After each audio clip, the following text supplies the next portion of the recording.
দর্শক, এবার দিনাজপুরে পার্বতীপুর থেকে নির্বাচনী প্রচারণার খবর জানাচ্ছেন প্রতিনিধি আব্দুল্লাহ মামুন। জি, আপনাকে ধন্যবাদ।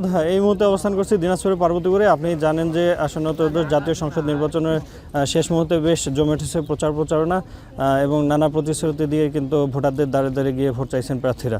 তো আপনাকে যদি জানিয়ে রাখি, পার্বতীপুর এবং ফুলবাড়ী উপজেলা নিয়ে গঠিত সংসদীয় আসন দিনাজপুর 5, এই আসনে এবারে 141টি ভোট কেন্দ্রে কিন্তু 4,77,516 জন ভোটার কিন্তু তাদের ভোটাধিকার প্রয়োগ করবে। বাংলাদেশ জামায়াতে ইসলামী এবং জাতীয় নাগরিক পার্টির জোটের যে প্রার্থী ডাক্তার আব্দুল আহাদ, আমরা একটু তার সাথে কথা বলতে চাই।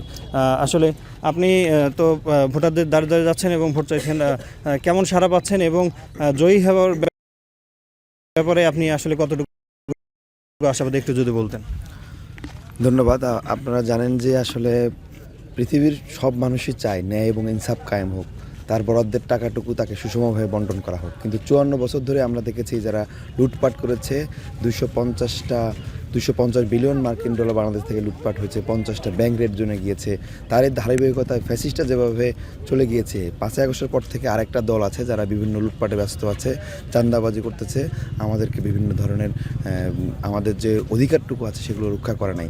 এই কারণে বাংলাদেশের যে ঐক্যবদ্ধ বাংলাদেশ জোটের পক্ষ থেকে গণজোয়ার উঠেছে যে এই গ্রুপটা সততার সাথে ন্যায় এবং ইনসাফ কায়েম করবে এবং একটা আজাদির লড়াই যে আছে সেটাকে চালিয়ে যাবে।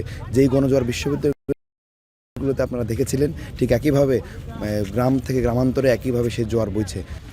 জি, আপনি শুনছিলেন যে আমাদের দিনাজপুর 5 আসনের জাতীয় নাগরিক পার্টি এবং জামাতের যে দলীয় প্রার্থী ডাক্তার আব্দুল আহাদ, তিনি কিন্তু জানাচ্ছিলেন তার দিনাজপুর 5 আসনে তার বিজয়ী হওয়ার বিষয়ে এবং নাগরিক ভোটার যারা আছেন তাদের সাড়া কেমন পাচ্ছিলেন। তো এই ছিল দিনাজপুর 5 আসনে পার্বতীপুর থেকে সর্বশেষ। মামুন, আপনাকে ধন্যবাদ।